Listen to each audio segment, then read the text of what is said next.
Do you know where the news comes from?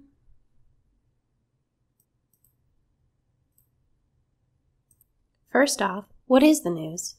Ideally, the news is accurate, corroborated reporting without bias on current events in the world, from updates on the incoming blizzard, yay, snow days, right, to how your favorite sports team did in the game last night. The news that you receive can come from local sources, like the local news station on TV or the local newspaper online or in print, national sources like the national news programs on TV, radio broadcasts like NPR, and other nationally distributed newspapers, or global sources. Again, similar formats, but these sources report on more global issues. That's a lot of words to unpack there. We've got bias, corroborative, local, national, and global. 3 of those words are pretty easy to define. Local is about you and your town, national is about you and your country, and global is about you and the rest of the world. But the other words can get pretty tricky, and that's why we're talking about this.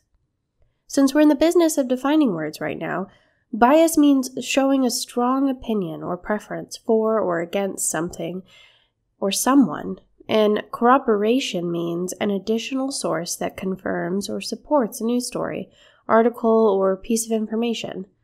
Let's see if we can spot that in the wild. Let's take a look at this article.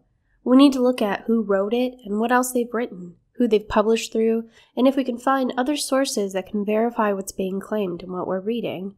Of course, being biased isn't always that easy to spot in the wild. Sometimes the motives of others are harder to detect, and we have to use our common sense and rational thinking to determine if something we're reading just doesn't add up. Remember to ask yourself these questions. Can I verify this information? Can I verify it with a major news source? Does it make sense? Why would the author want me to believe this?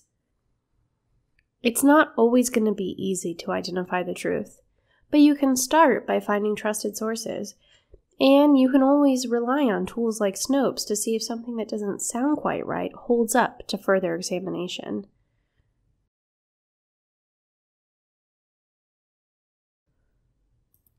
It's important to remember, nobody gets a license to be able to post things on the internet, and it's very easy to make any kind of information look like it belongs on a news website.